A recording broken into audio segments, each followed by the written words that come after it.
মানুষ ক্ষমা করবে না। ভাঙড়ের যাদের মায়ের কোল খালি হয়েছে তারা খালি করবে না, যারা অনাথ হয়েছে তারা ওকে ক্ষমা করবে না। যার জন্য পীর আবু বকর সিদ্দিক রহমাতুল্লাহ আলাইহি তিনি আমাদের এই পথটা দেখিয়ে দিয়ে যায়নি। আপনি বিশ্বাস করতে পারেন, এরা একদিন বলেছিল, এক এক মিনিট, হ্যাঁ হ্যাঁ ঠিক বলেছেন। আমার দুঃখ, রাগ নেই, দুঃখ, আমার দুঃখটার, আমার ফুরফুরা পীর সাহেবের ছেলেরা প্রত্যেকে রাজনীতি করুক, এতে আমার কোনো বাধা নাই, তাদের পার্সোনাল ম্যাটার। এরা রাজনীতি করতে গিয়ে ফুরফুরার পীর আবু বকর সিদ্দিক রহমাতুল্লাহ আলাইহির তার মানে সুনামের মধ্যে মানে কালি টেনে দিয়েছিল।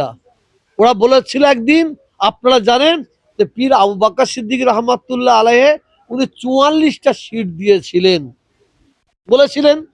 তা আমি আপনারা বলবেন, আমি বলবো না।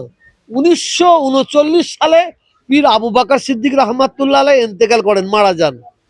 1947 সালে দেশ স্বাধীন হয়।